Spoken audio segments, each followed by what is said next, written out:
Academy Studio at ASRM 2023 in New Orleans. We welcome you at the second day, and opening today's program for us is Dr. Charles Borman. He's going to tell us a bit more about the use of time-lapse in his unit. Thank you, Charles. Thank you so much, and I really would like to thank Vitrolife for the kind invitation for me to speak today about some of the efficiencies our laboratory has really uncovered by using time-lapse imaging. My laboratory has had a time-lapse imaging system in our practice since about 2013. In the last year, we've upgraded it to the EmbryoScope Plus. So if we're just talking about the United States and access to healthcare, you can see here on this map, these colored regions are all areas where we actually have IVF practices available. But unfortunately, you see a lot of teal here. And when you see this teal, that means there's not an IVF center in that location. And it's really estimated that we need to increase the number of IVF cycles that we perform in the United States by about tenfold to meet the demands of our infertility patients. And when we think about IVF laboratory and what we're doing now compared to what we did even 5 or 10 years ago, it's extremely complex. So this is just a schematic of the complexity of a typical PGTA cycle that's being performed in a laboratory. And this is starting from the egg retrieval to removing the cumulus cells, to doing the fertilization, doing the biopsy, freezing, thawing, and doing the transfer. As you can see, these procedures are being done on multiple platforms across multiple days by several different embryologists. So the complexity of what we're doing is very high.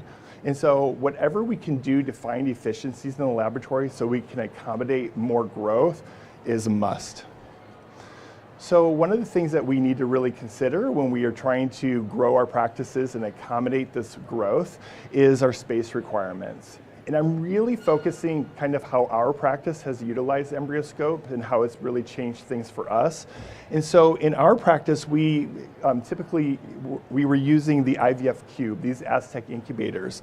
And each of these incubators have 4 different drawers that we would culture patients in individually. And we did that for safety precautions. So when we think about the EmbryoScope Plus, this one can accommodate 15 patients at a time. So really, we can do all of those cases in this one incubator. And it's been huge in terms of just our space saving in our laboratory. But another thing that we find a ton of efficiencies on is our quality control testing. So if you're really running an outstanding laboratory, you are tightly controlling every aspect of the culture environment. And so for each incubator that you're using, that we would have a temp alert system. That's our alarm system that we utilize, so we are monitoring it 24/7.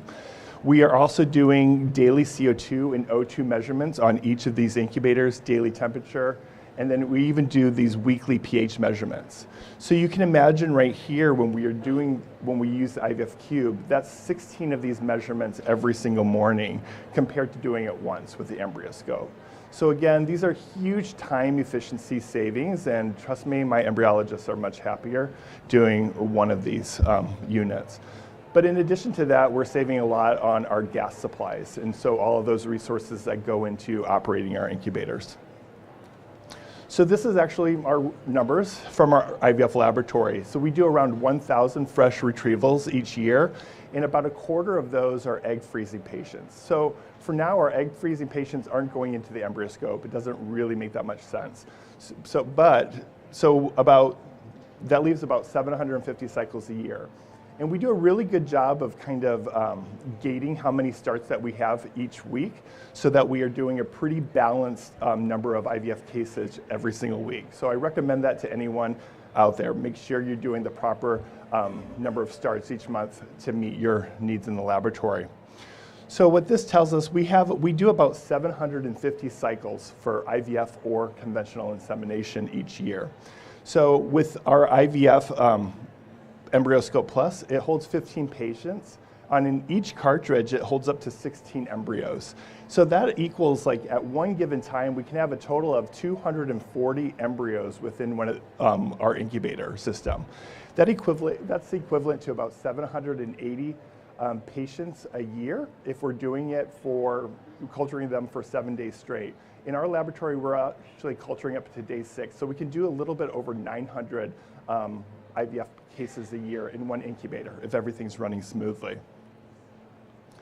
So one of the fears I had when I was condensing all of these patients into one incubator was I thought it was going to create this bottleneck system. So we would have one incubator and we would be lining up to do our FERT checks, or we'd be lining up to do any of our evaluations. And that has not been the case at all. In fact, our bottleneck is when we were doing not conventional insemination, but when we were doing our fertilization assessments actually on an inverted microscope. We were waiting in line to do those, but we don't wait anymore. Because you can imagine, you can have remote access. You can be in your office, you can be remote from home, and you can be doing the embryo grading or the fertilization assessments. So just to remind everybody what a fertilization assessment is, we typically do that between around 16 hours post-insemination, where we're looking at all the eggs that have been inseminated to see if they were fertilized normally or abnormally. And this is a really important measure that we are using to communicate to our patients and to our physicians. In our practice, it's very important because this dictates a lot of the care that our patients receive. For instance, if a patient has 4 or more TUPNs, they're automatically a day 5 transfer. If they have less than 4 TUPNs, they're automatically a day 3 transfer. So if you're using time-lapse imaging, another beauty is that you're not limited to assessing them at one time point, because we know eggs can fertilize at different times. So it allows you to look and really confirm if it fertilized or not by scrolling back or waiting a little bit more. So you're not really fixed on a given time based on the point in which you did your insemination. Another thing I really love about our time-lapse imaging system is that you can utilize some of the image data for artificial intelligence capabilities. And what I'm showing here is actually some of the stuff that we've developed in our own laboratory, where we've developed modules or algorithms to help and assist us with performing fertilization assessments. So when we think about artificial intelligence, we think about our input. Our input is our image at 16 hours, and our output is whether it fertilized normally or abnormally. And when we've been doing this type of testing, we have over 96% accuracy in correctly classifying with it whether an egg fertilized normally or not. So the way we really envision using this, or this is how we can use it in our own lab, we can take images from the embryoscope at these given time points, and we can grade it ourselves. So we're really using AI as an aid for the embryologist, and we're confirming with the AI whether it thinks that if we both agree that it fertilized normally, if we both, the AI and the embryologist, agree that it fertilized abnormally, or if they don't match. Maybe the embryoscope said it's normal, and maybe the embryologist said that it was abnormal. That would tell us to take it out of the incubator, maybe roll it around, and confirm that it was normal or not. Also, the embryoscope does have the capability of doing guided annotations and helping you grade your embryos faster. Similarly, we've developed algorithms as well to help aid in our embryo grading and classification of them. So again, when we talked about our inputs are these images on day 5, as you can see here, and our output was the quality of these embryos. So we can use AI algorithms, or we can take images that we are gathering from an embryoscope and using that for classification purposes. And again, this is how we can use it as an aid for an embryologist. We can look at the images that we're capturing from the embryoscope, and we can grade them ourselves, and we can confirm with our algorithms to say whether we should culture them, whether we agree that we should freeze them, maybe we should culture them an additional day, or whether they're not viable. Similar, we can make these same decisions based on whether we should biopsy them or not by using this image data. Another really important way that we can use the embryoscope is with cohort embryo selection. So I'm always trying to make sure that everyone in our laboratory is selecting embryos in the best way or performing transfers at the highest level. So I'm always seeing, if I see differences in our embryologists, I want to find out why there are differences in the success rates of an embryologist based on who did their transfer. So I do these different quality assurance measures. One, when I was seeing some differences in my embryologists, I would look at their timing. I would time all my embryologists thinking maybe somebody that was too fast or too slow, maybe that kind of accounts for the differences in their pregnancy outcomes. But I didn't see any differences at all. Then I start looking to see how they are rinsing their catheter or how they're loading their catheter. Is somebody loading with too much media or not enough media, to see, is this really helping account for why there are differences in these pregnancy outcomes? But there was nothing that was really related. And then I was watching my embryologists to see, what are they doing differently between each other? And when we were culturing embryos individually, we had an algorithm just based on how we were grading the embryo. We would plug those numbers into our spreadsheet, and then we would look at our spreadsheet and we make our decision on which embryo to transfer. But I had one embryologist that was completely ignoring my SOPs and saying, no, I think there's a better way for me to select this embryo. So what he would do is he would take a picture of every really nice quality embryo in our batch, and then lay them out on a table, and then he would make his selection and say, okay, now that's the one I want. So effectively what he was doing was trying to look at all the embryos simultaneously and then make his decision. That way he could compare and contrast that embryo against everyone in the cohort, and he had by far the highest pregnancy rates. So with EmbryoScope, that's what you have the ability to do. You have all the embryos on the screen simultaneously, so it's not just what the grades are. You can really compare and contrast them against each other to really aid in that selection process. Again, there are AI algorithms that are being developed from Vitrolife and others to help improve and make it more consistent which embryos you're selecting for embryo transfer. Also, I really love the EmbryoScope in a lot of ways for training, when we're training our new staff members. So instead of them always looking over your shoulder through the microscope and inverted scope at these grades, you can actually really teach them and look at the EmbryoScope and have them compare and contrast like fertilization assessments, embryo grading, and it does really well. And what we know is there's a lot of need right now for improved grading capabilities. There's a study that I did just with my laboratory where we developed these apps to look at, we had these different modules to look at blast expansion, the inner cell mass, and trophectoderm grades, and have them grade these modules. And as you can see here, they were all over the place. I mean, I really think I have the best embryologists in the country, but we were not consistent at all when we were grading embryos. And we know it's so important, especially since these are the decisions that we are making right here based on the embryo grades. We are making decisions whether we transfer that embryo. We make decisions whether we're going to biopsy or freeze. We decide whether we're going to culture it an additional day or not. But ultimately, we know we're making decisions on whether we're keeping them in culture or not. And so it is critical that we are making the right decisions here. And again, with EmbryoScope, we do have more of that ability, especially when we utilize tools such as AI. So these are a list of some of the efficiencies changes that we've made in our laboratory since we've had an EmbryoScope. We are now more flexible in when we are performing our inseminations. Before, we were always waiting 4 to 6 hours after our retrievals to do our insemination, because that really aligned with the time the next morning we came into the laboratory and we were going to be able to do our fertilization assessments. We don't have to have that same structure anymore, because we can come in and do our fertilization check at any time. We stopped grading embryos at the cleavage stage. We didn't find much value in taking them out of the incubator and grading them at the cleavage stage anymore. And for those cases where we wanted to really reflect back on and say, well, how did the embryos look on day 2 or day 3? We didn't have to rely on our spreadsheets or on our data sheets. We could go back to the image itself and really scroll back and get some real-time image information. We stopped performing day 3 assisted hatching on all of our embryos as well. This is one of those things where now we wait until they're at the blastocyst stage, and we're only taking them out of the incubator if they've reached our quality score of 3BB or better that we say qualifies for biopsy or freeze. So if they're not there yet, we're leaving them in the EmbryoScope and leaving them untouched and uninterrupted. And that's been a huge time saving for us as well.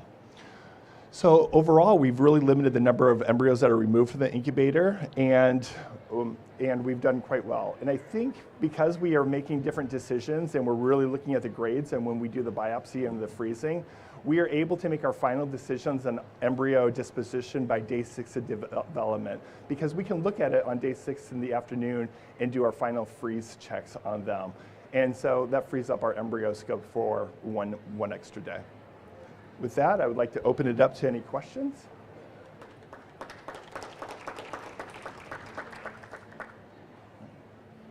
Hi, Francesca.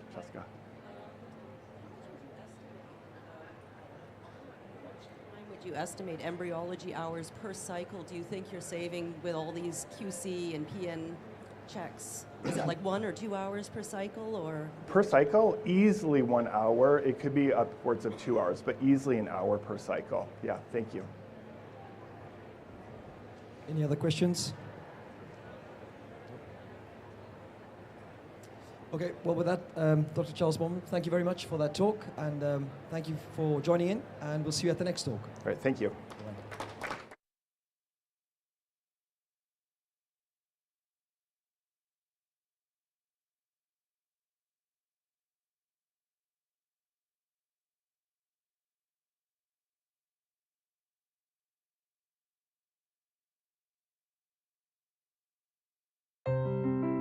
Life. This marvelous reality that moves us in as many ways as there are people inhabiting this planet. The more we learn about it, its principles, its patterns, and its codes, the more we value being able to help people who cannot conceive naturally. iGenomics was founded in 2009 to work side by side with clinicians in IVF clinics to bring genomics to assist couples fulfill their dream of bringing healthy babies home. Since then, we have brought to light more than 500 scientific publications on reproductive health and processed millions of samples. At iGenomics, we believe that genetics should be available to everyone because important decisions deserve an accurate and personalized diagnosis. We want to accompany you on this exciting journey of life. iGenomics, with science on your side.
Life, this marvelous reality that moves us in as many ways as there are people inhabiting this planet. The more we learn about it, its principles, its patterns, and its codes, the more we value being able to help people who cannot conceive naturally. iGenomics was founded in 2009 to work side by side with clinicians in IVF clinics to bring genomics to assist couples fulfill their dream of bringing healthy babies home. Since then, we have brought to light more than 500 scientific publications on reproductive health and processed millions of samples. At iGenomics, we believe that genetics should be available to everyone because important decisions deserve an accurate and personalized diagnosis.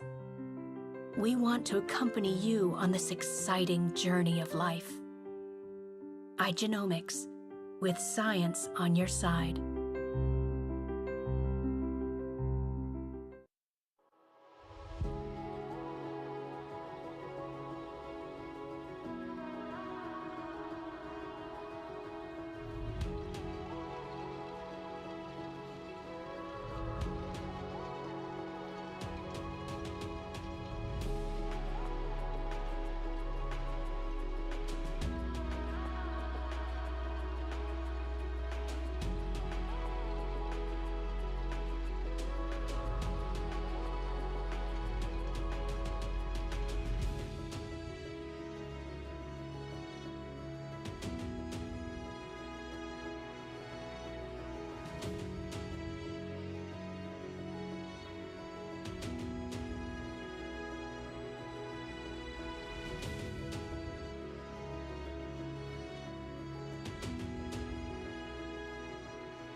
Hello everybody, welcome back at the Vitrolife Group Academy Studio here at ASRM. The next speaker on our agenda today is Dr. Krista Silversand, and he's going to tell us a bit more about temperature measurements and a new way of measuring temperatures. Thank you, Silver. No, okay. Thank you, Jaco. Thank you, Vitrolife. I'm going to talk about temperature control of media in dishes during handling outside the incubator. Some people may think it's easy and straightforward to ensure a constant and accurate temperature while handling gametes and embryos outside the incubator. I do not agree. I think it's quite a challenge to actually both control and to measure temperature. One reason for this is related to the type of temperature measurement probe that is commonly used in IVF. Some of these probes are simply not suitable at all for this measurement, and it has to do with specific characteristics of this probe. Few people are aware of this, and that's the reason why I want to talk about it today. I will also, however, introduce you to a new way to measure temperature while working with embryos and gametes outside the incubator, a method that measures temperature more accurately, more consistently, and a method that is much easier to use. So what is the problem with current methods used. And I will focus specifically on one type of probes, a thermocouple type T probe. That is, the reason is it's by far the most commonly used probe for these type of measurements in IVF. This probe is unfortunately not suitable to use at all, and the reason for that is that it contains high levels of copper. Copper has a very high thermal conductivity, and this thermal conductivity interferes with the measurement and cools down both the medium you're going to measure, and it cools down the probe itself. As a result, the probe will measure inaccurately too low temperature, and I'm talking about several degrees, and I will show you more about that. Another thing, in addition, the thermocouples, they're difficult to work with, and since they contain handheld steps, that will further interfere, cause more error and more inconsistency.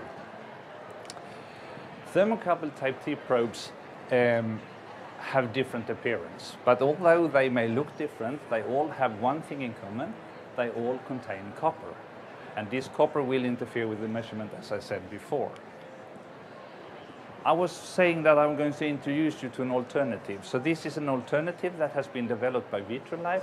So it's a thermometer with a custom-made probe specifically designed to measure media temperature during handling outside the incubator, specifically for temperature in Vitrolife square dishes. This is a new and a unique way to measure temperature. Vitrolife have taken a sensor that is normally not used for this type of measurement and attach that to the bottom of the dish, and I will show you.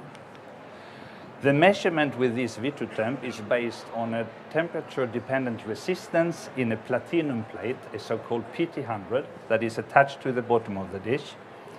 The design of this dish makes sure that you measure temperature exclusively where this platinum plate is, with far less thermal conductivity disturbances or interference from the probe. This also means there is no handheld steps that will further then affect your measurements. So what I've been doing is that I have compared the temperature. So we have compared temperature by using a thermocouple type T probe and measured temperature with a PT100 sensor to see the difference. We have measured under identical conditions, and the best way to do that is to measure in the same dish. So we've used two types of dishes, Vitrolife 40mm dish and a Vitrolife 5-well dish, to which we have attached the PT100 and to which we also insert a thermocouple type T and compare the results. This is the results we see. So the column, the third column, shows the temperature recorded by the PT100, the VitroTemp. And the fourth column shows the temperature measured with the thermocouple type T. And the last column in red shows the difference. And as you can see, constantly, the thermocouple type T measure much lower temperature, and it's several degrees, between 2 to 3.5 degrees lower. And this is sort of will affect your way of working, and I come back to that later. I tested with different dishes, I tested with different volumes, and I tested with different dish setups. So does that mean that the thermocouple type T is not working, is incorrect in general? Well, we took a thermocouple type T and we placed it inside an incubator, which means that the entire length of the probe is in the incubator, and we also placed the VitroTemp in there. And in that case, we measured identical temperatures.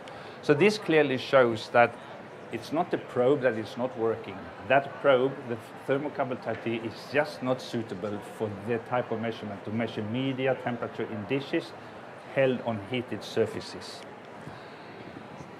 All this I've talked about so far was published in a poster at ASRM this year, and if you're interested, I could share that with you. But what we're talking about here is a commonly used temperature probe could result in setting heated surfaces within the IVF lab too high. This is a sort of an extra warning for the use of thermocouple type Ts to measure temperature in dishes during handling.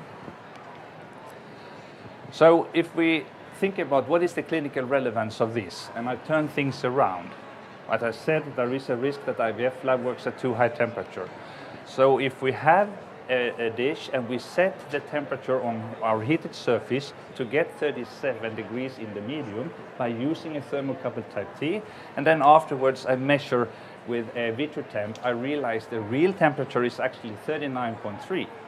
If I do the same thing in a 40 millimeter dish, where I set the temperature with a thermocouple type T to 37, I measure the temperature with a Vitrotemp and I realize it's 40.5 degrees. And now you can understand that this can have a huge impact on your clinical result and your embryo physiology, embryo development. And I have been traveling a lot using this thermometer to see how it's working. I've been working with troubleshooting and visiting clinics, clinics that have reported problem with ICSI, problem with vitrification results, denudation, etc. And I bring this thermometer, the Vitrotemp, and we check the temperature. And in almost all cases, very, very often, we see that the temperature they're working on the heated surfaces results in too high temperature in the medium. And you can see it's 39, 38, 42 degrees. And very often we lower the temperature based on the measurements with the Vitrotemp, problem solved, and results are improved. So this is sort of an interesting facts about what's going on. So if I end by just showing you some summary of the Vitrotemp. So due to the unique design and features of Vitrotemp, it provides accurate temperature measurements. And you get accurate results. First reason is that you have a very sensitive and highly accurate probe, that itself. You have a low interfering from thermal conductivity from this probe due to its lacking copper and also due to the design of the dish. And the temperature measurements of the medium occurs exclusively where the platinum plate is, which mimic also where the embryos are. But in addition, you get stable and repeatable measurements, and you also get measurements that is very, very easy to perform, especially compared to using a thermocouple type T.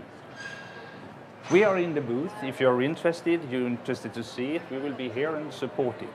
Thank you very much. Thanks. Any questions at this stage? So for this, we have to use these dish only. This We can't use in other BD Falcon and other dishes. We can't use you this. cannot, because Vitrolife dishes differ completely since they are in direct contact with the heated surface, and that's the only dishes I'm aware of is doing that. So if you take another dish, there will be an airspace and you will get another temperature. So this will just show temperatures using Vitrolife square dishes. Thank you. Thank you. Thank you very much. Thank you. Goodbye. We believe that genetics should be available to everyone because important decisions deserve an accurate and personalized diagnosis. We want to accompany you on this exciting journey of life. iGenomics, with science on your side.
Life, this marvelous reality that moves us in as many ways as there are people inhabiting this planet.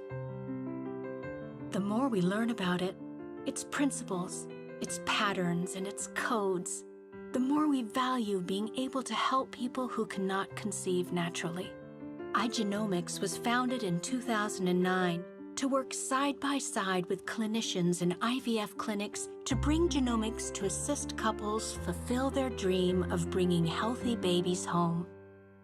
Since then, we have brought to light more than 500 scientific publications on reproductive health and processed millions of samples. At iGenomics, we believe that genetics should be available to everyone because important decisions deserve an accurate and personalized diagnosis. We want to accompany you on this exciting journey of life. iGenomics, with science on your side.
Life, this marvelous reality that moves us in as many ways as there are people inhabiting this planet.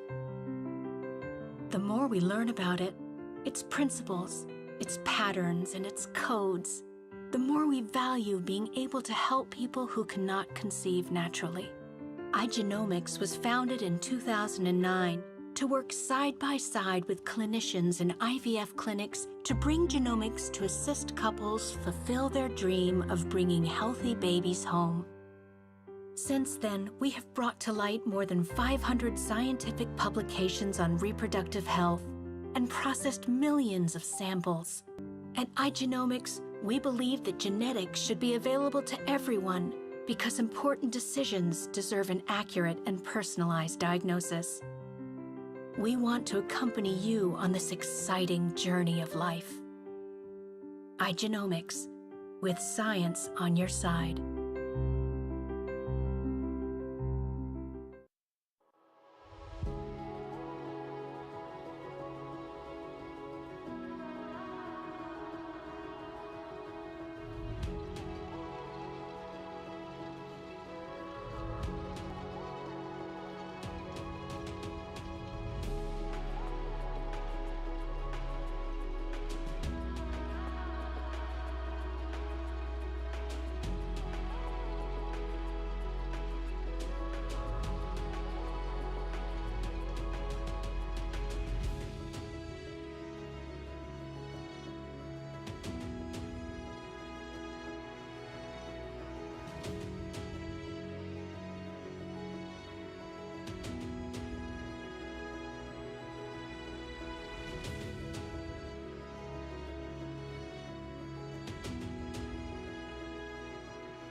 Life, this marvelous reality that moves us in as many ways as there are people inhabiting this planet.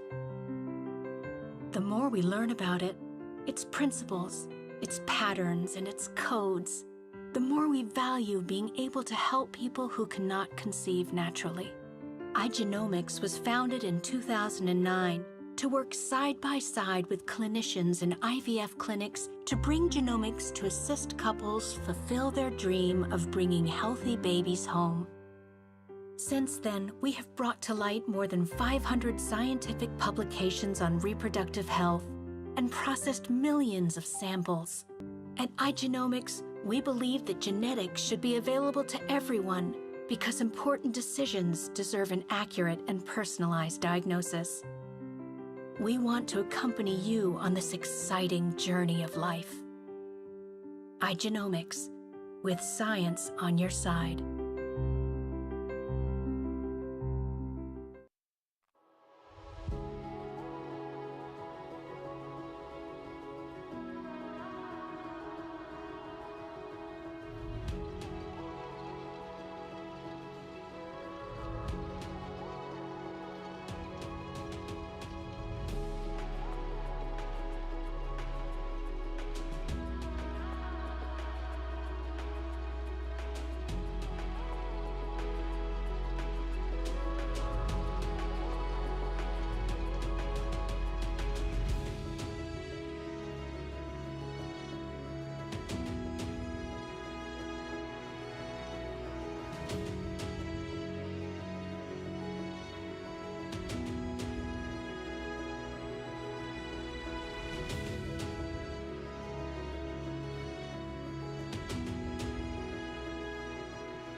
Life, this marvelous reality that moves us in as many ways as there are people inhabiting this planet. The more we learn about it, its principles, its patterns, and its codes, the more we value being able to help people who cannot conceive naturally. iGenomics was founded in 2009 to work side by side with clinicians in IVF clinics to bring genomics to assist couples fulfill their dream of bringing healthy babies home. Since then, we have brought to light more than 500 scientific publications on reproductive health and processed millions of samples. At iGenomics, we believe that genetics should be available to everyone because important decisions deserve an accurate and personalized diagnosis. We want to accompany you on this exciting journey of life. iGenomics, with science on your side.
Life, this marvelous reality that moves us in as many ways as there are people inhabiting this planet.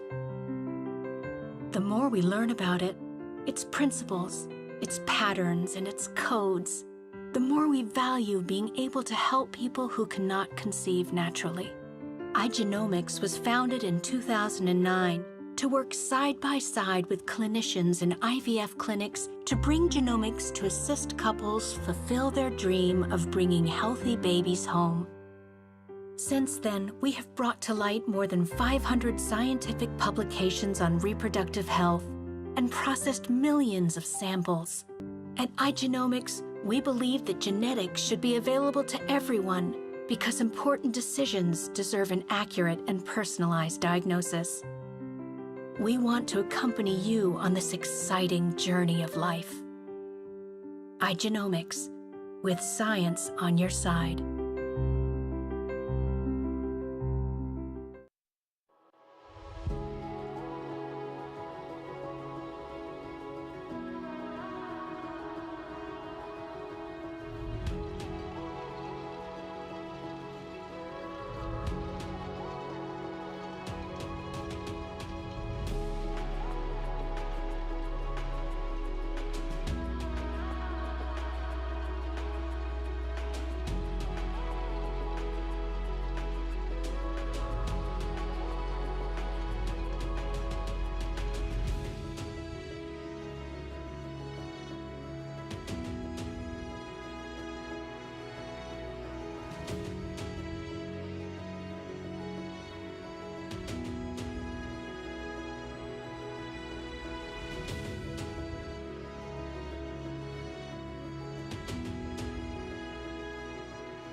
Life, this marvelous reality that moves us in as many ways as there are people inhabiting this planet.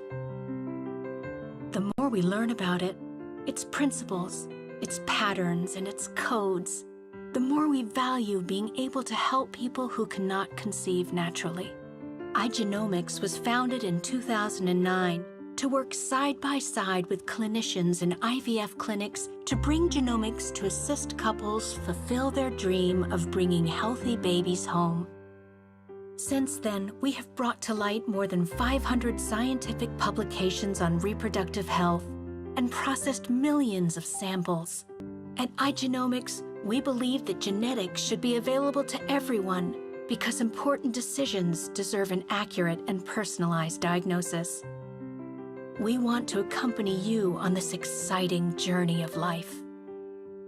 iGenomics, with science on your side.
Hello everybody, welcome back at the Vitrolife Group Academy Studio. I'm here at ASRM in New Orleans. I would like to present our next speaker. That's Dr. Hamish Hamilton, and he's going to tell us about the use of antioxidants in their program. Thank you. Thank you very much, Jaco. Thanks for having me here today. I'm presenting work today on, the title is A Radical Approach to Stress Reduction in Culture, Riding the Antioxidant Wave. And this is really a story about the implementation of a single-step culture media made by Vitrolife with a formulation of antioxidants in there to protect the culture system.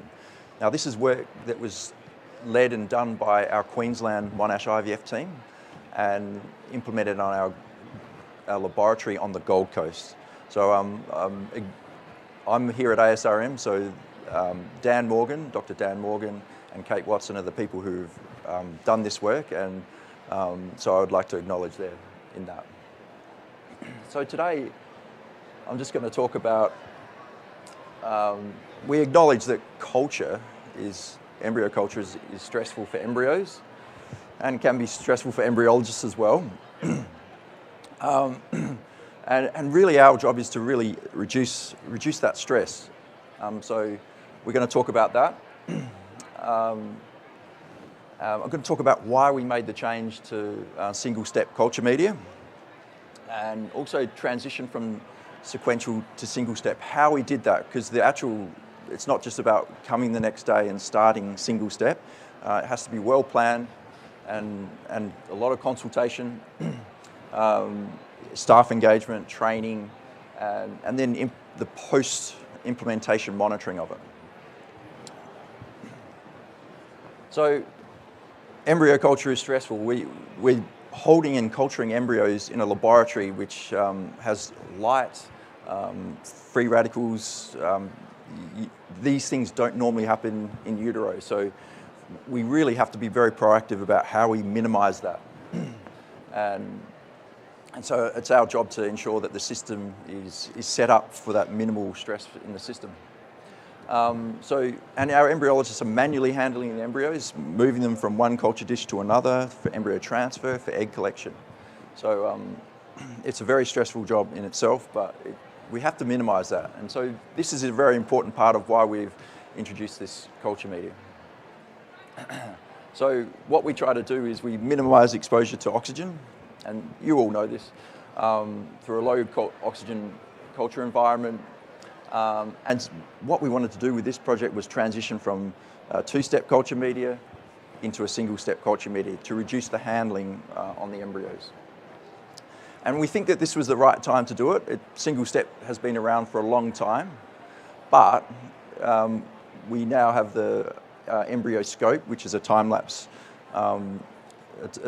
incubator, and where you can actually culture them for long periods of time with looking them without having to take them out of the incubator.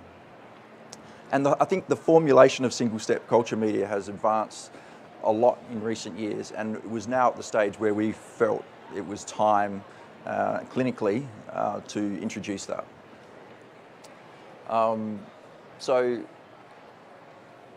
what we tried to do with, and the main reason is we want to introduce systems whereby the embryologists are not distracted or don't have as many tasks in the embryo lab, and they can focus on other things and leave the embryos to be uninterrupted.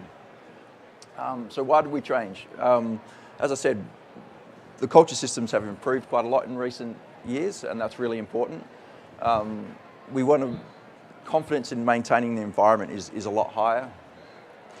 Less interruption to culture. Every time you take the dish out of the incubator, you're changing the temperature, you're changing the pH, and you're exposing the embryos to oxygen. There's less handling, so less risk of an error or an event. Less transfer, so less possibilities of it's less complex, and traceability becomes important. And it's a continuous improvement step that we made. And it wasn't the first time we'd used time-lapse single step before. We had published this on a patient where that didn't have a zona pellucida, and we advanced that for the single step because we wanted to have minimal disruption to the embryo, and we got a pregnancy from that particular patient.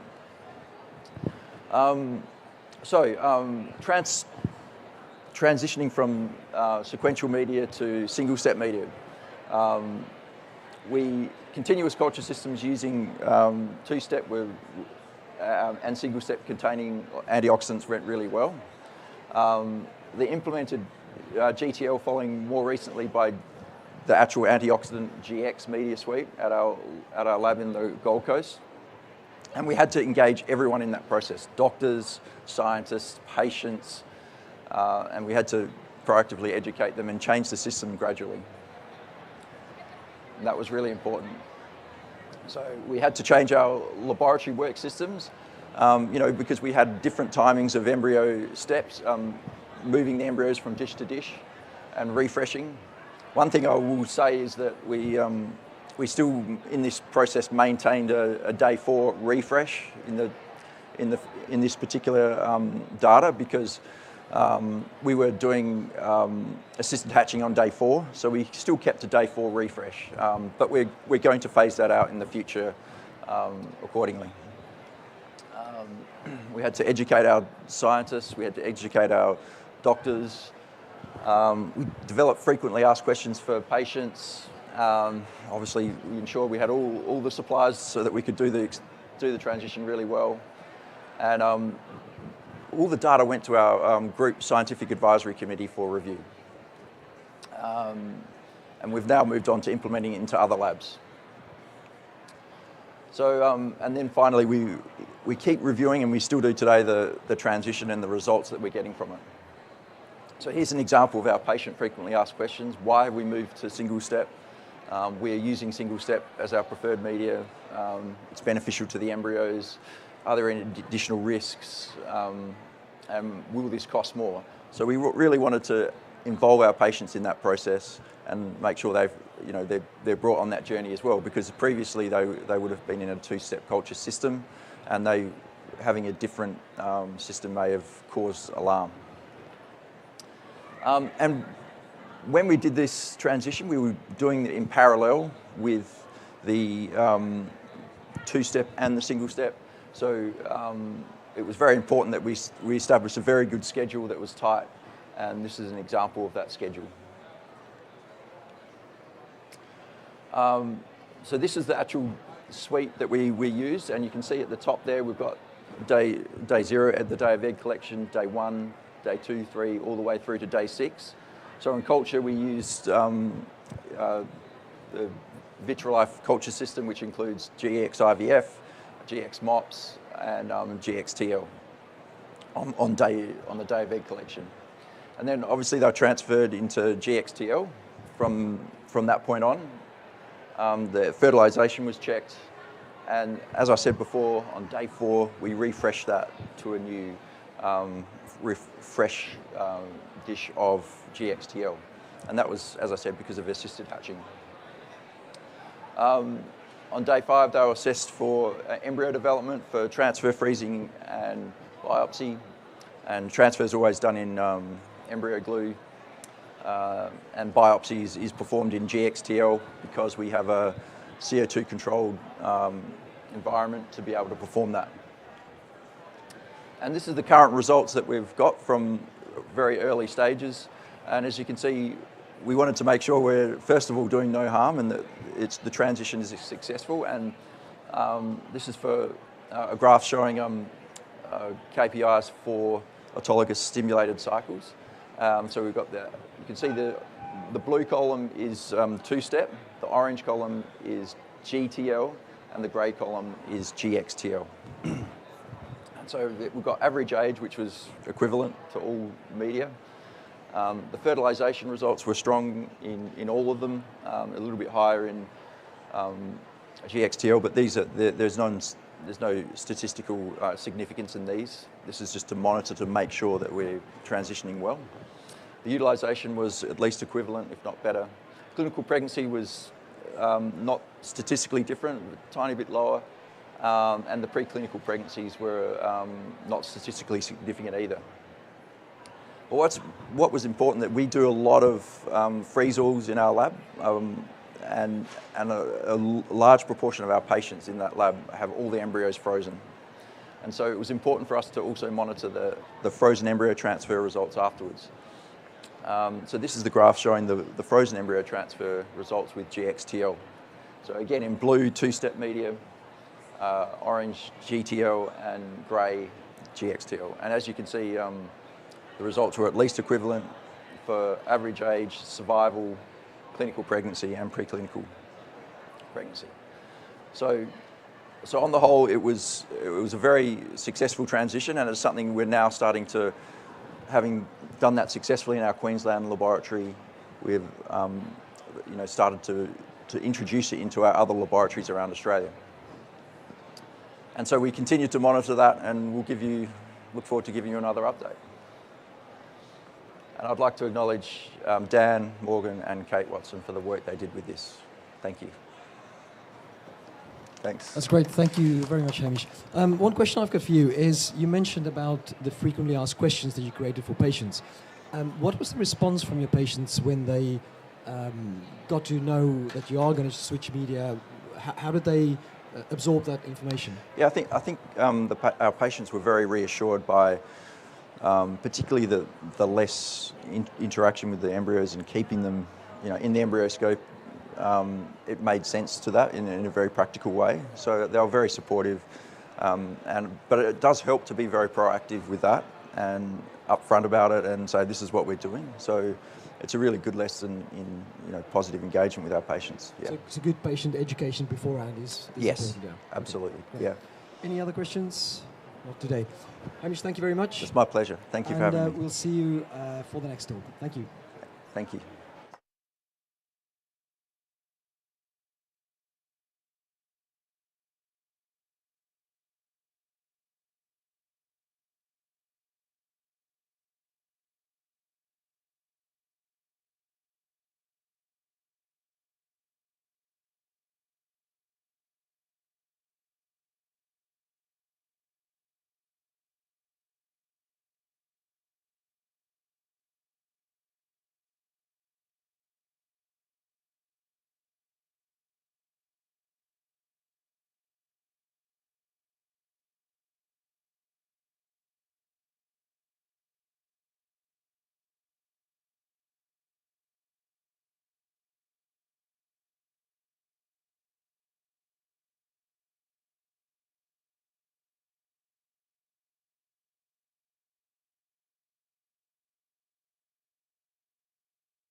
Life, this marvelous reality that moves us in as many ways as there are people inhabiting this planet. The more we learn about it, its principles, its patterns, and its codes, the more we value being able to help people who cannot conceive naturally. iGenomics was founded in 2009 to work side by side with clinicians in IVF clinics to bring genomics to assist couples fulfill their dream of bringing healthy babies home. Since then, we have brought to light more than 500 scientific publications on reproductive health and processed millions of samples. At iGenomics, we believe that genetics should be available to everyone because important decisions deserve an accurate and personalized diagnosis. We want to accompany you on this exciting journey of life. iGenomics, with science on your side.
Life.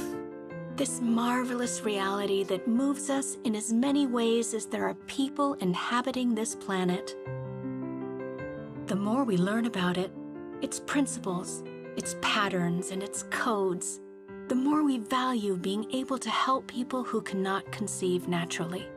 iGenomics was founded in 2009 to work side by side with clinicians in IVF clinics to bring genomics to assist couples fulfill their dream of bringing healthy babies home. Since then, we have brought to light more than 500 scientific publications on reproductive health and processed millions of samples. At iGenomics, we believe that genetics should be available to everyone because important decisions deserve an accurate and personalized diagnosis. We want to accompany you on this exciting journey of life. iGenomics, with science on your side.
Life, this marvelous reality that moves us in as many ways as there are people inhabiting this planet. The more we learn about it, its principles, its patterns, and its codes, the more we value being able to help people who cannot conceive naturally. iGenomics was founded in 2009 to work side by side with clinicians in IVF clinics to bring genomics to assist couples fulfill their dream of bringing healthy babies home. Since then, we have brought to light more than 500 scientific publications on reproductive health and processed millions of samples. At iGenomics, we believe that genetics should be available to everyone because important decisions deserve an accurate and personalized diagnosis. We want to accompany you on this exciting journey of life. iGenomics, with science on your side.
Hello, good morning, everyone, and welcome back to the Vitrolife Group Academy Studio. So today is my pleasure to introduce you Dr. Julio Martin, that is my colleague and friend, who is going to talk about carrier screening. So Julio, please, whenever you want, the floor is yours. Thank you. Thank you. Hello, everyone. My pleasure to be here and to talk about carrier screening. And when we talk about carrier screening, we are in the context of health prevention. We want to prevent Mendelian conditions for the offspring. And what about Mendelian conditions?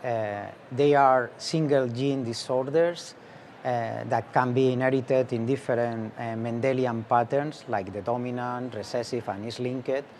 But they are individually rare, not frequent. But when we combine all of them, indeed, there is a high impact in the society. There are different sources indicating the prevalence of these conditions, and as you can see here, clinically they impact significantly regarding the admissions in pediatrics hospitals and also in infantile mortality.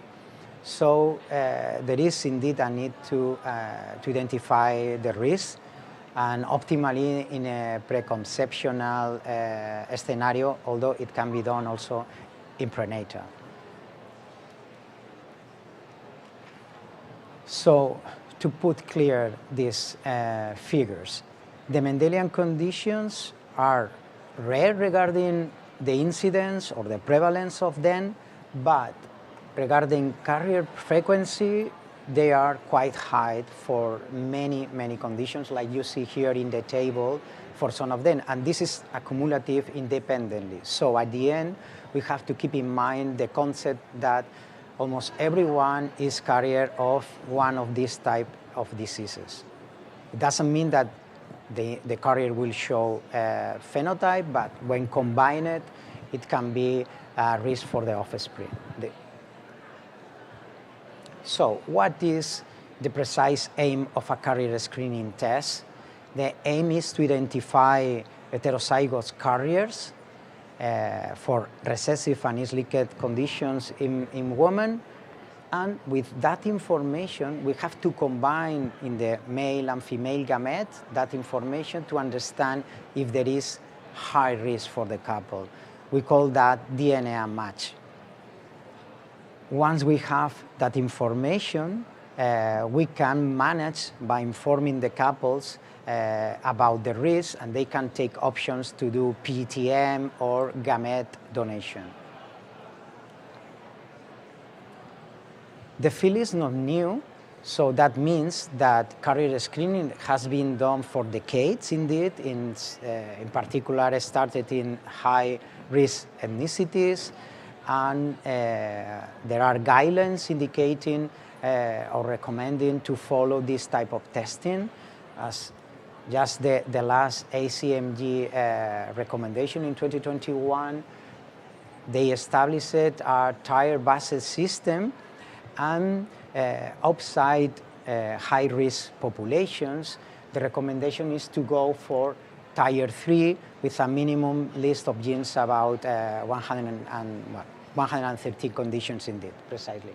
But also the possibility of doing tier 4, that is a higher number of genes, always giving information about the limitations and benefits of testing that quantity of genes. So, one key concept that we should keep in mind at the end of this practice resort is that the ACMG Professional College recommends to offer this type of test to every woman pregnant or considering pregnancy. Well, now I think it is important to understand what is the offering of this type of tests. And what we see, very briefly, is that the offer is fragmented. I mean that there are different providers offering different gene content in their carrier tests. So at the end, we have to remember that what we want is to combine the information in male and female. So this fragmented market may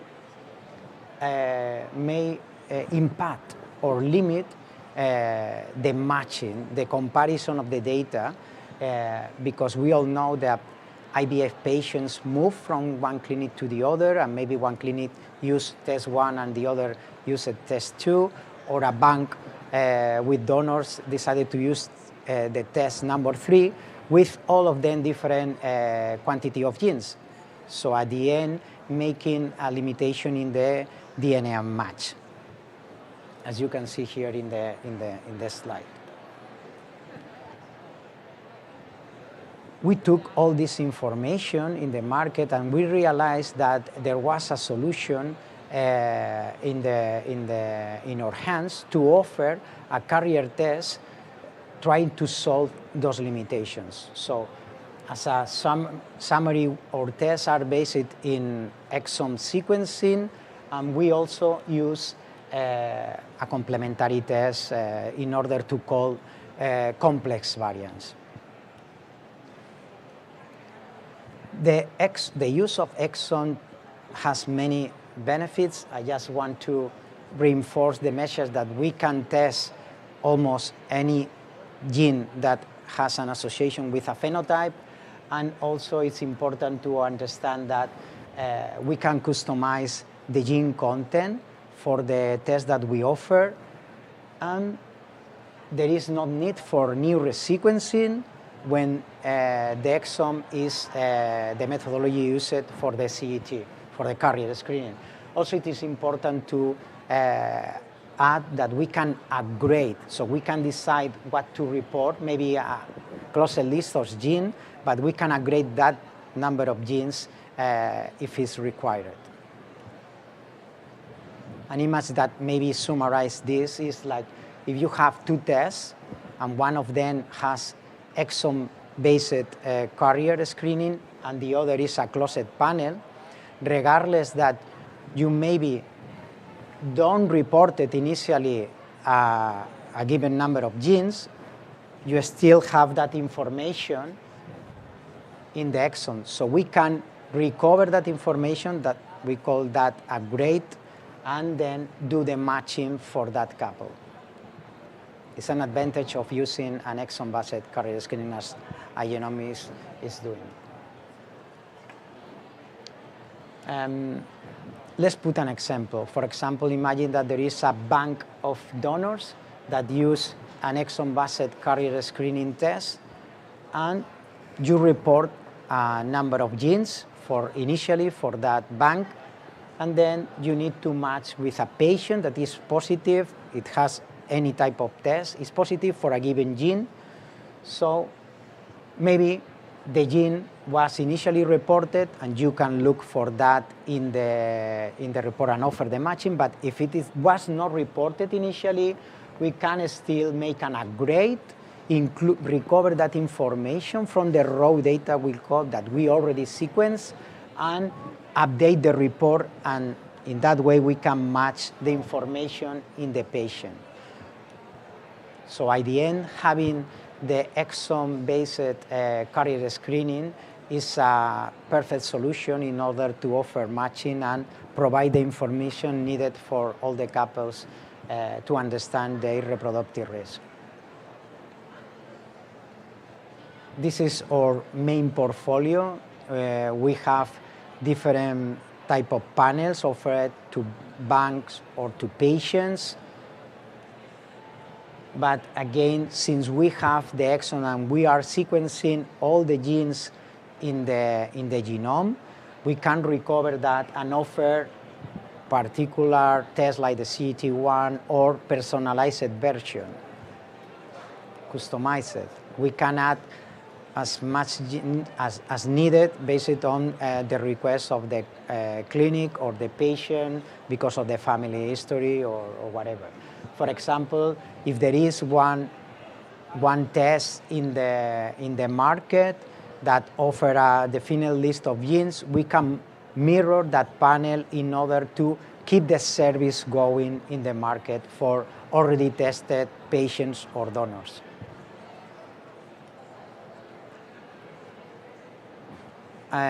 Just to finalize the explanation, we want to reinforce also that we have a platform that can be offered to our customers in order for themselves doing the matching for their patients as needed. Take-home message regarding the carrier screening offered by Vitrolife Group is we use exome sequence to report our CGTs, carrier screening tests. We defined our gene content following the clinical significance, the test compatibility against different tests in the market, and also obviously following the professional college recommendations. So at the end, our test provides universal matching allowing us to not only our main panels, but also offering personalized versions or giving the option to upgrade all of our tests. Thank you for your attention. Thank you very much, Julio. Fantastic presentation as always. Is there any question? So, Julio, we are always thinking in reproductive medicine in our field, in IVF, but do you think that this test is for everyone? I mean, we are thinking always in egg donation, but don't you think that this is for everyone because we all have the same percentage of mutations, right? Right, totally true, I agree. These type of tests indeed are universal. Any couple that is considering, any woman considering pregnancy, this type of tests apply to them also. Doesn't matter if they have fertility issues or not, because at the end, the Mendelian conditions, the prevalence is in the population, not particularly in the infertile patients. And it's not changing with the age of the patient, right? Like no, not changing. It's not like the chromosome aneuploidies at all. No, that's true. Okay. So thank you very much, Julio, and My see you in the next session. Thank you. Bye.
Life, this marvelous reality that moves us in as many ways as there are people inhabiting this planet. The more we learn about it, its principles, its patterns, and its codes, the more we value being able to help people who cannot conceive naturally.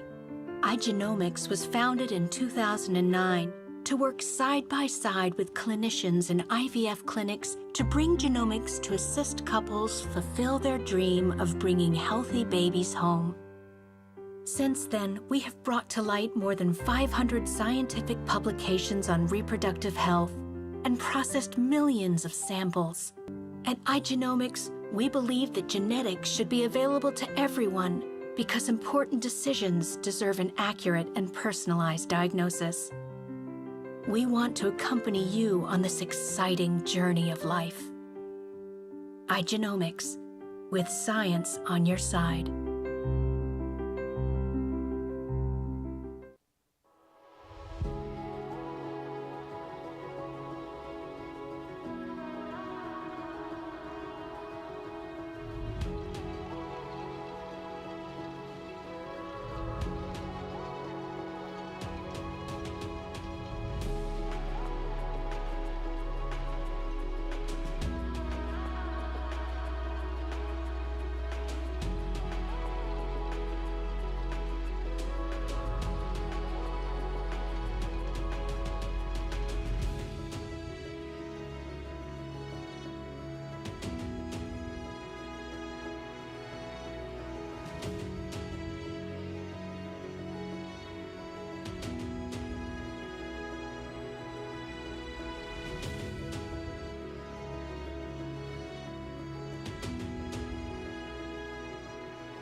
Life, this marvelous reality that moves us in as many ways as there are people inhabiting this planet.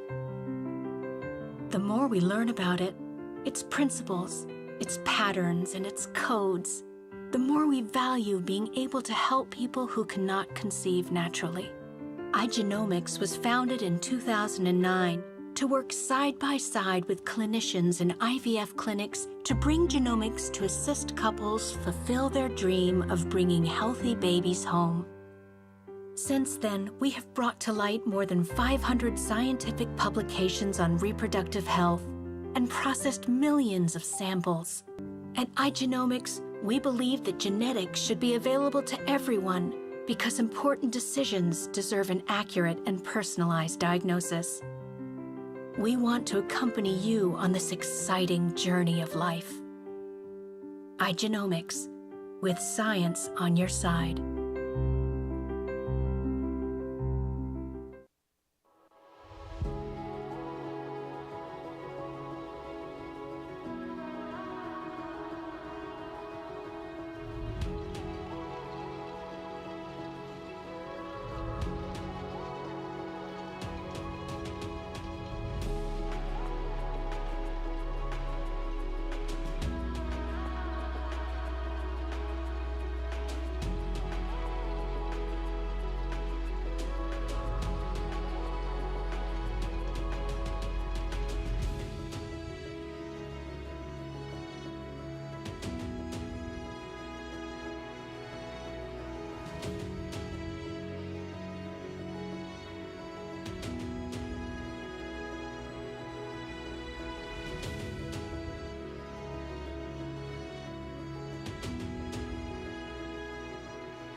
Can you like hold a timer for me because so I can see 15 minutes? Okay. Like maybe on my phone we could put a big timer. Okay.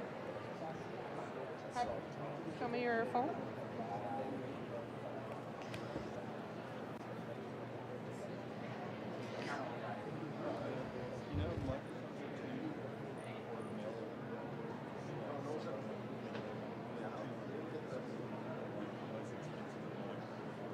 How can I see like a big one? My kids used to have like countdown. My kids stuff. Countdown for your kids stuff. Life.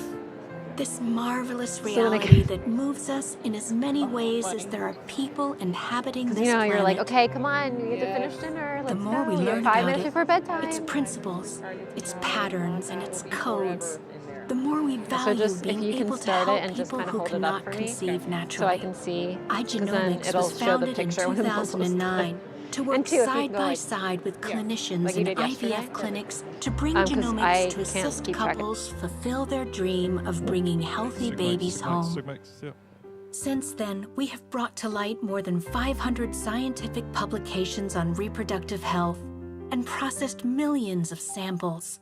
At iGenomics, we believe that genetics should be available to everyone because important decisions deserve an accurate and personalized diagnosis. We want to accompany you on this exciting journey of life. iGenomics, with science on your side.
Oh. Okay, I needed your. She's keeping my timer so I could see. Okay. Yes. All right, I gotta get back to my happy self. I said Julio when he reached 10 minutes, I told Julio, do you want me as well or what? You got Melanie, right? Melanie's gonna let me know, and she has my little timer so I can see. Just 15 minutes. You could do it like a little bit lower because for questions. A little bit lower for questions. Okay. So we'll go through it pretty quick.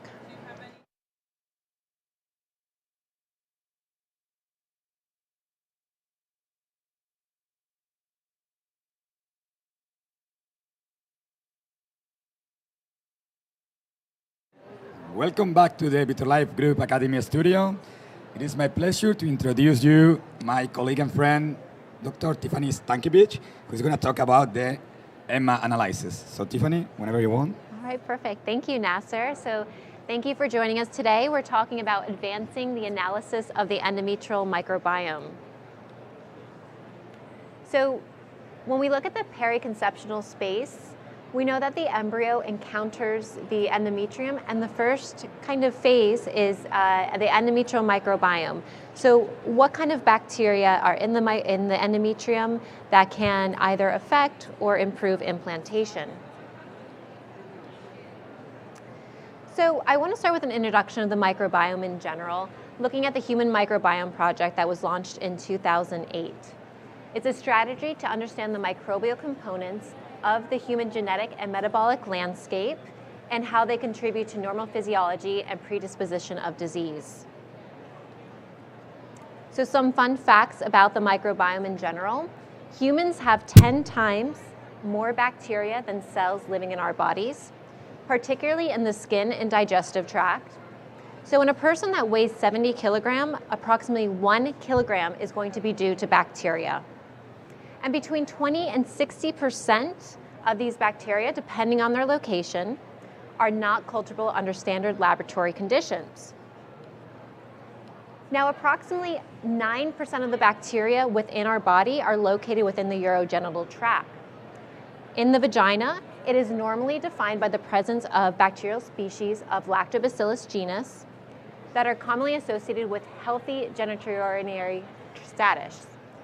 The vaginal microbiota typically changes throughout the menstrual cycle, and these changes can lead to several pathologies that could have implications for both reproductive and obstetric complications. So when we look at the microbiome through the reproductive tract, what we typically find is a very high biomass within the vagina, but very little diversity. And as we move up to the reproductive tract going towards the ovaries, we see the biomass decrease, but the diversity increase. Now, today we're focusing on the uterine microbiome, specifically in the endometrium. And recent research has identified the existence of an endometrial microbiome and has demonstrated that this dysbiosis of the uterine cavity is associated with poor reproductive outcomes in assisted reproduction treatment patients. So, for instance, in this early study by Moreno in 2016, what we did is that we looked at different microbiomes, so the endometrial fluid and vaginal aspirates from the same patient. And although we found that a majority of the bacteria belonged to Lactobacillus, we did see differences within these microbiomes, showing that the endometrium did indeed have its own personalized microbiome different from that found in the vagina. Now, when we actually looked at the different bacterial profiles, we associated to different clinical outcomes. We saw that patients with a high level of Lactobacillus and very little pathogens had higher likelihood of live birth versus those patients with miscarriage or not pregnant, where we see a high percentage of pathogenic bacteria. Now, we looked at the outcomes of 35 patients, and what we found was that those patients with a high level of Lactobacillus versus patients with high levels of pathogenic bacteria had significantly higher pregnancy rate per transfer, implantation rate per transfer, ongoing pregnancy rate per transfer, and live birth per transfer. We also saw a difference in miscarriage rates between both groups. However, this was not statistically significant, but in the case of Lactobacillus dominated, we had 16.7% miscarriage rate versus 60% in the non-Lactobacillus dominated. So not only does it appear that this microbiome and optimal microbiome is important for implantation, but also the maintenance of pregnancy. Now, I do want to talk about therapies for microbiome, and this was a recent paper from the group in Japan ran by Dr. Awami. And in this particular study, they wanted to determine if analysis of the endometrial microbiome and its recommended treatments have positive impacts on pregnancy rates in patients with recurrent implantation failure. In this study, it was a prospective cohort study in a single center in which they utilized the EMMA test by iGenomics. A total of 195 women with recurrent implantation failure were enrolled, and the primary outcome measured was cumulative clinical pregnancy rate after 2 additional FETs. And what was found that 1 in 4 patients needed antibiotic therapy because pathogens were found in their endometrial microbiome. Now, what is an advantage of molecular technology versus, say, histology or hysteroscopy is that we get objective information about the bacteria within the endometrium itself. So that means we're able to give targeted antibiotic treatment for those pathogens detected. So in this particular study, 90% of the antibiotics administered were not broad spectrum, but were instead targeted to the specific pathogens. Now, when we look at the study group that utilized the EMMA test and followed the recommendation provided, we had significantly higher HCG positive rate, clinical pregnancy rate, ongoing pregnancy rate, and delivery rate versus those patients that did not undergo any testing at all. Now to quickly introduce you to the EMMA test. EMMA stands for Endometrial Microbiome Metagenomic Analysis.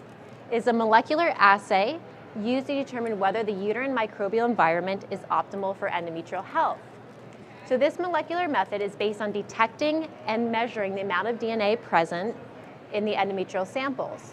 Here, we look at Lactobacillus species, which is the good bacteria. So I always think of these as a safety net, keeping the pathogens at bay. We look at reproductive tract pathogens, and we also look at those bacteria that are related to chronic endometritis. So that's included in our ALICE test, which is analysis of infectious chronic endometritis. So with EMMA, we get a full microbial view of endometrial health. So looking at the process here, if we have, let's say, normal results, the recommendation is to transfer within this next month. We know an optimal microbiome is present, and since the microbiome can be transient in nature, especially affected by external things such as antibiotic use, sexual intercourse, hygiene, clothing, etc., we want to ensure this optimal situation and transfer as soon as possible. If there is a dysbiosis where we see low levels of lactobacillus but no pathogens, then we recommend probiotics and then proceeding with transfer.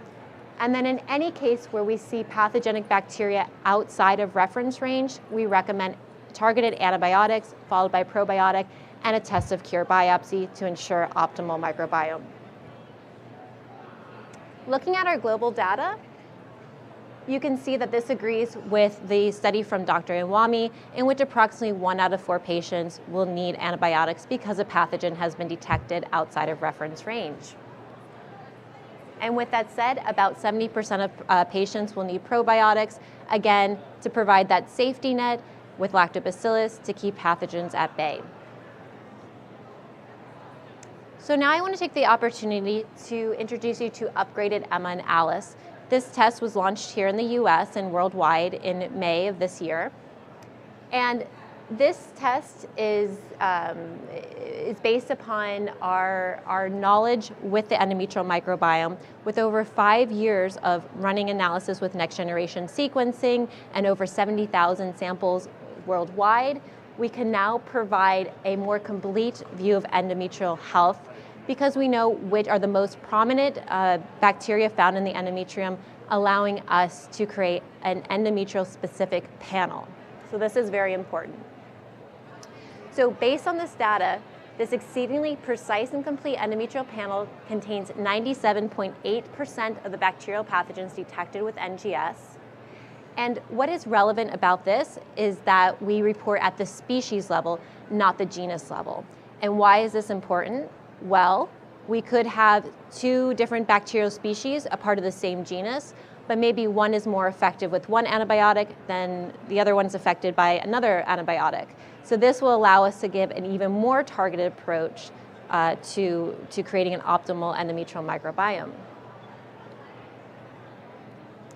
So one thing I do want to point out on our reports, which is specific to iGenomics, and this is based upon our scientific experience with the endometrial microbiome, is that we simply do not just indicate whether a bacteria is detected or not detected, but we do supply a reference range and give a corresponding value for that endometrial biopsy sample. Why is this important? Well, again, these are scientifically established values, reference range based on endometrial microbiomes from women undergoing IVF with subsequent live birth. So we correlated those women's microbiome who had subsequent live birth, and we were able to calculate the reference range. And what this does is that it prevents the overuse of antibiotics when they're not necessary. So if you joined my talk yesterday with Dr. Amy and Dr. Rogers, we discussed that by 2050, it's estimated that there'll be more deaths per year from antibiotic resistance than cancer. So we all need to do our part, make sure that we're using antibiotics responsibly, and in that sense, using targeted approach versus broad spectrum. Another new aspect of the upgraded EMMA for the US is that starting next month, you will get a direct recommendation for antibiotic and probiotic therapy. So previously, we just provided the bacterial profile and then different antibiotics that were effective for different bacteria. Now, you'll actually see a direct recommendation. So example, in this case, based upon the patient's bacterial profile, the recommendation would be amoxicillin, 500 milligrams every 8 hours for 7 days orally, followed by vaginal probiotics made of lactobacillus. So we're taking some of the guesswork out of this and giving more a targeted and personalized approach. So the conclusions here is that the microbiome is an emerging area of study in human health and disease. So not only in reproduction, but we know its significance outside of that too. The vaginal and endometrial microbiome are different, and we need to use proper panels to study each. We cannot use a vaginal panel to study endometrial microbiome. The presence of pathogens in the endometrium is associated with poor reproductive outcomes such as implantation failure, recurrent miscarriage, and preterm birth. And then lastly, the endometrial microbiota composition before embryo transfer could be a useful biomarker to consider offering an opportunity to further improve diagnosis and treatment strategies, even more so when reported at the species level. So that brings me to the end of the talk. I hope we have time for questions if there's any. Sure, Did I talk too much? Oh, perfect. Thank you very much, as always, for your presentation. So, is there any question? Hi, yes. My question is, after treatment, once we use our M-analysis test and antibiotics are provided, should we retest again to confirm that the pathogens are no longer there? Yeah. So that's a great question. We receive that question a lot. And this was a change we actually made in the US earlier this year, where we strongly recommend this test of cure. And there's several reasons for that. One could be, especially with complex profiles, it might be tricky to treat all the bacteria present at one time. So we want to make sure that the optimal microbiome has been restored. We also had a discussion with some physicians. Sometimes when we clear the microbiome of one pathogen, another one pops up because we think of the microbiome as a very competitive ecosystem. So again, ensuring that nice microbiome free of pathogens and bringing the lactobacillus to kind of protect the optimal optimization of the microbiome is extremely important. So we want to put the embryos back into a good home. Is there an optimal time to do the biopsy, the endometrial biopsy, based on what time of the menstrual cycle? And the second question, the vaginal I'm presuming it's vaginal probiotics, and what is the frequency and duration for those? Yeah. So the first question was, is there an optimal time to take the biopsy for the microbiome testing? And yes. So we always recommend during the secretory phase. And the reason for this is that we know the microbiome is going to be most stable under the influence of estrogen and progesterone. So we don't want to take, very close to menses, for example, where the presence of blood and the disruption of pH can lead to a temporary dysbiosis. Plus, during the secretory phase, specifically, is when the embryo will be encountering the endometrium. So we really want to understand the endometrium at that time. And then the second question regarding probiotics. This depends on which probiotic you use. So we have some options here in the US where it could be just as simple as, I think, like a 2-day long. Some probiotics say 7 days. So it's completely up to which probiotic is chosen. We do recommend vaginal probiotics over oral probiotics because it's a more direct route to replenish the endometrium. Okay. So thank you very much, Tiffany, and thank you all for being here today with us. Bye-bye. Thank you. The more we learn about it, its principles, its patterns, and its codes, the more we value being able to help people who cannot conceive naturally. iGenomics was founded in 2009 to work side by side with clinicians in IVF clinics to bring genomics to assist couples fulfill their dream of bringing healthy babies home.